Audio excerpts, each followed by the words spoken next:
अस्सलाम वालेकुम नाज़रीन। जिन्नात और इंसान सीरीज़ की किस्त नंबर 2।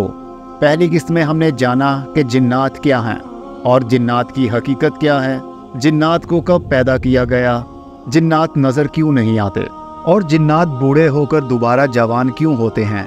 इस बारे में आपको मालूमात से आगाह किया। और अब हम इस सीरीज़ की किस्त नंबर 2 का आगाज़ करते हैं। अरबी ज़ुबान में जिन्नों के नाम। इब्ने अब्दुल बर ने कहा, अहले इल्म के नज़दीक जिन्नों की चंद किस्में हैं। नंबर 1, असली जिन को जनी कहते हैं। नंबर 2, वो जिन जो लोगों के साथ रहता है, इसे आमिर कहते हैं और इसकी जमा आमार है। नंबर 3, जो जिन बच्चों को परेशान करता है, इसे अरवाह कहते हैं। नंबर 4, सबसे ज़्यादा खबीस और परेशान करने वाला जिन, उसको शैतान कहते हैं।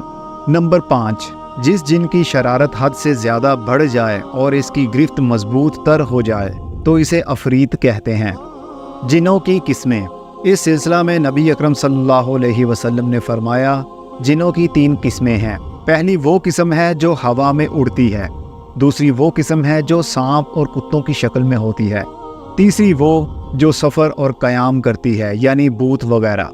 अबू दरदा रज़ी अल्लाह ताला अन्हा से रवायत है कि नबी अकरम सल्लल्लाहु अलैहि वसल्लम ने फरमाया, अल्लाह ताला ने 3 किस्म के जिन पैदा किए। एक किस्म सांप, बिच्छू और कीड़े मकोड़ों की है, दूसरी किस्म हवा की मानिंद, तीसरी किस्म जो हिसाबो किताब और जज़ा व सज़ा की मुकल्लिफ है। अल्लाह ताला ने इंसानों को भी 3 किस्मों में पैदा किया। एक किस्म चुपायों की है। इनके बारे में अल्लाह इरशाद फरमाता है, सूरह आराफ आयत नंबर 179, इनके दिल हैं मगर समझते नहीं, आँखें हैं मगर देखते नहीं, कान हैं मगर सुनते नहीं, मतलब कि लापरवाह किस्म के लोग। दूसरी किस्म वो है जिसका जिस्म बनी आदम की तरह है लेकिन रूह शैतान की। तीसरी किस्म वो है जो बरोज़े क़यामत ज़ेरे साया इलाही होंगे, जबकि वहाँ कोई दूसरा साया ना होगा। ज़िमहशरी कहते हैं कि मैंने देहातियों के यहाँ ऐसी अजीबो गरीब चीज़ें देखी हैं जिनको बयान नहीं किया जा सकता। कहते हैं कि जिनों में एक जिन्स ऐसी भी है जिसकी सिर्फ इंसान की शक्ल की सी होती है। इसका नाम शक है। ये मुसाफिर को तन्हा देखकर परेशान करता है, बल्कि बाज़ो औक़ात मार भी डालता है। गधे और कुत्ते जिनों को देखते हैं। हर चंद के जिन्नात हमें नज़र नहीं आते, लेकिन बाज़ जानदार मसलन गधे और कुत्ते इनको देखते हैं। मसनद अहमद और अबू दाऊद में जाबिर रज़ी अल्लाह ताला अन्हा से रवायत है, अगर तुम्हें रात में कुत्ते या गधे की आवाज़ सुनाई दे तो अल्लाह के ज़रिए शैतान से पनाह मांगो, इसलिए कि गधे और कुत्ते ऐसी चीज़ें देखते हैं जो तुम नहीं देखते हो। इसमें कोई ताज्जुब नहीं, क्योंकि साइंसदानों ने ये तहकीक की है कि बाज़ जानदारों में ऐसी चीज़ों को देखने की सलाहियत है जिनको हम नहीं देख सकते। चुनाचे शहद की मक्खी बनाफशी ओट के ऊपर से शुआओं को देख सकती है, इसीलिए वो सूरज को बदली की हालत में भी देख लेती है। शैतान और जिन्नात। शैतान जिसके मुतालिक अल्लाह ताला ने कुरान में कई जगह हमसे बयां किया, इसका ताल्लुक जिनों की दुनिया से है। पहले पहल वो अल्लाह की इबादत करता था। इसने आसमान में फरिश्तों के साथ सकूनियत अख्तियार की, जन्नत में दाखिल हुआ। फिर जब अल्लाह ने इसको आदम के लिए सजदे का हुक्म दिया तो तकब्बुर और हसद से हुक्म की तामील ना की, चुनांचे अल्लाह ने इसको अपनी रहमत से दूर कर दिया। अरबी ज़ुबान में शैतान हर सरकश और मुतकब्बर को कहा जाता है। शैतान को शैतान इसलिए कहते हैं कि इसने अपने रब से सरकशी की। शैतान को तागूत भी कहते हैं।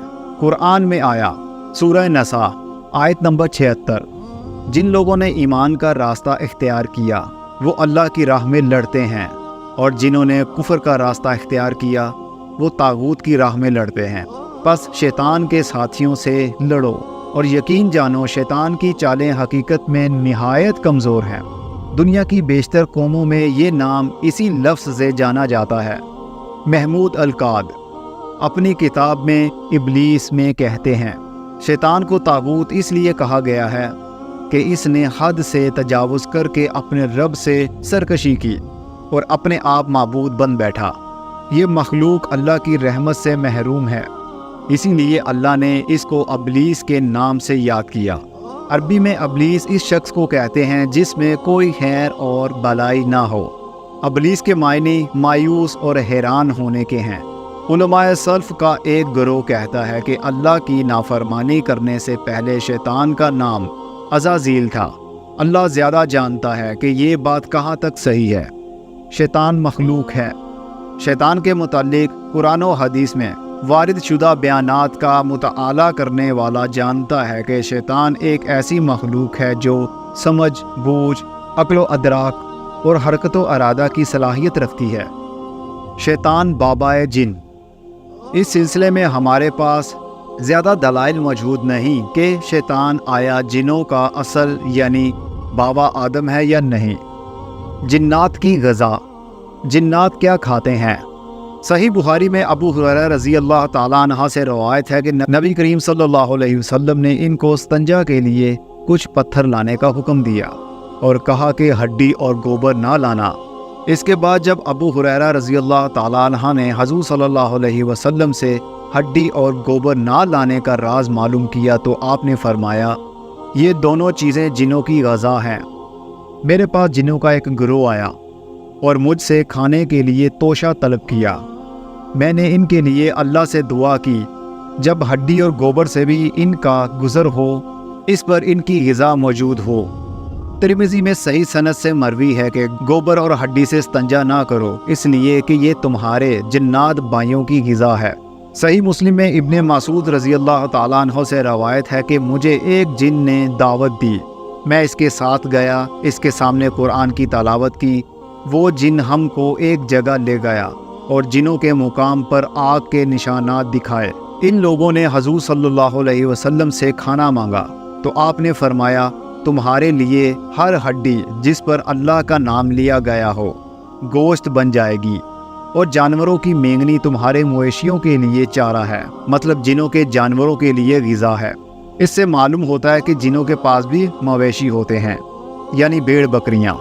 چنانچہ نبی اکرم صلی اللہ علیہ وسلم نے فرمایا، لہٰذا تم لوگ ان دونوں چیزوں سے استنجا نہ کرو، اس لیے کہ وہ تمہارے بھائیوں کی غذا ہیں۔ رسول اللہ صلی اللہ علیہ وسلم نے یہ بھی بتایا کہ شیطان بائیں ہاتھ سے کھاتا ہے۔ آپ نے ہم کو اس بارے میں اس کی مخالفت کا حکم دیا، مطلب بائیں ہاتھ سے نہ کھاؤ۔ صحیح مسلم میں ابن عمر رضی اللہ تعالیٰ عنہ سے روایت ہے کہ حضور صلی اللہ علیہ وسلم نے فرمایا، جب تم میں سے کوئی شخص کھائے تو داہنے ہاتھ سے کھانا چاہیے، اور جب پیو تو داہنے ہاتھ سے پیو، کیونکہ شیطان بائیں ہاتھ سے کھاتا پیتا ہے۔ مسند احمد میں ہے کہ بائیں ہاتھ سے کھانے والے کے ساتھ شیطان کھاتا ہے اور بائیں ہاتھ سے پینے والے کے ساتھ شیطان پیتا ہے۔ مسند احمد ہی میں ہے کہ جب آدمی اپنے گھر میں داخل ہوتا ہے اور داخل ہوتے وقت اور کھاتے وقت اللہ کا نام لیتا ہے تو شیطان اپنے چیلوں سے کہتا ہے، اس گھر میں تمہارے لیے نہ کھانا ہے نہ رات گزارنے کی جگہ۔ اگر آدمی گھر میں داخل ہوتے وقت اللہ کا نام نہ لے تو شیطان کہتا ہے، تمہارے لیے رات گزارنے کی جگہ مل گئی، اور اگر کھاتے وقت بھی بسم اللہ نہ کہے تو شیطان کہتا ہے، تمہارے کھانے اور رات گزارنے کی جگہ دونوں مل گئیں۔ اس سے معلوم ہوا کہ شیطان کھاتے اور پیتے ہیں۔ اسی طرح مومن جنات کے لیے رسول اللہ صلی اللہ علیہ وسلم نے ایسی ہڈی کو کھانے کی اجازت دی جس پر اللہ کا نام لیا گیا ہو۔ ان کے لیے ایسی چیزیں جائز قرار نہیں دیں جس پر بسم اللہ نہ پڑھا گیا ہو، بلکہ اس کو کافر جنات شیاطین کے لیے چھوڑ دیا، اس لیے کہ شیطان اس کھانے کو حلال سمجھتا ہے جس پر بسم اللہ نہ پڑھا گیا ہو۔ اسی بنیاد پر بعض علماء کا خیال ہے کہ مردار چیز شیطان کی غذا ہے، کیونکہ اس پر اللہ کا نام نہیں لیا گیا۔ یہاں پر قسط نمبر 2 کا اختتام ہوتا ہے۔ اب ملیں گے تیسری قسط میں، تب تک کے لیے اپنا بہت سارا خیال رکھیے گا۔ اللہ نگہبان۔